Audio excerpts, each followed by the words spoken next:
Last week we revealed on this news hour the allegations from a former NSA analyst that President Bush's National Security Agency targeted news organizations for surveillance and even pried into personal records like finance and travel.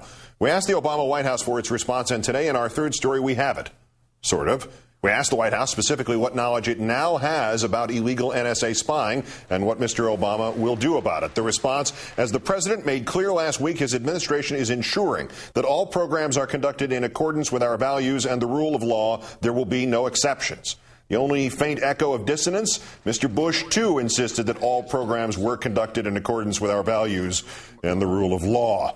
The bad news, that leaves us still reliant on the values of those entrusted with enforcing the rule of law. The good news, this time we have a better idea of the better values being brought to bear. Today, Politico.com reported that 3 Clinton veterans who opposed the excessive claim of war powers, Don Johnson, Martin Lederman, and David Barron, will now be running the Justice Department's Office of Legal Counsel. The office intended to advise on legality rather than rubber stamp as it did under Mr. Bush.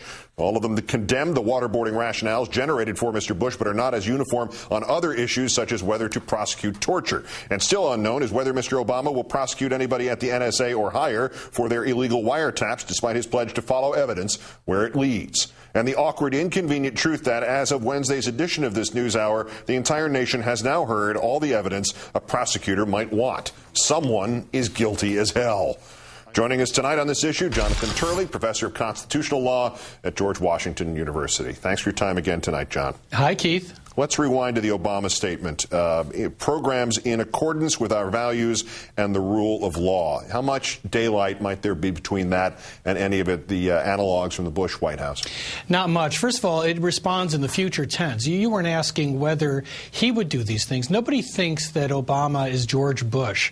I think we believe that he's better than these past programs, but people aren't asking about the future.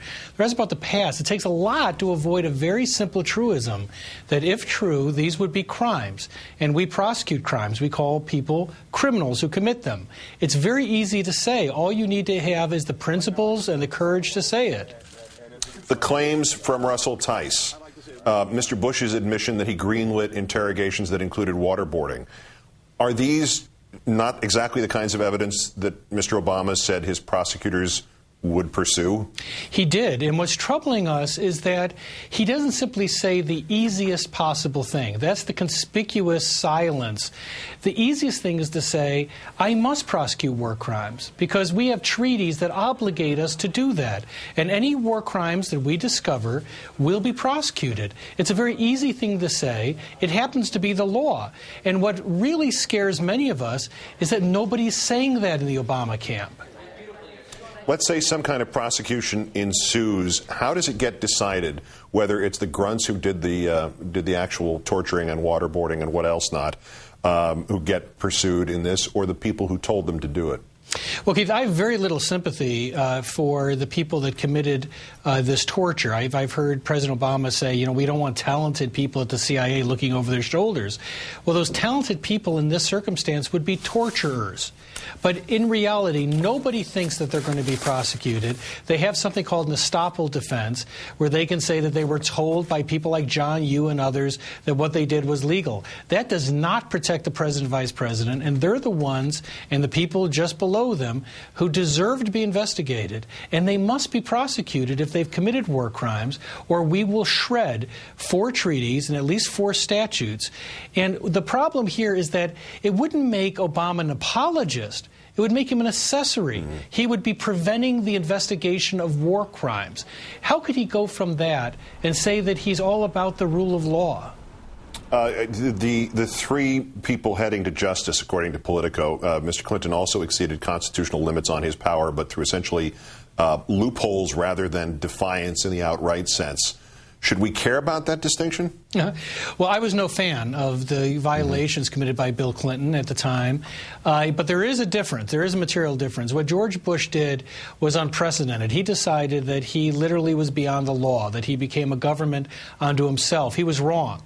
The question, though, is whether the Obama administration will now stand by the law wherever it takes him, and that includes possibly to his predecessor.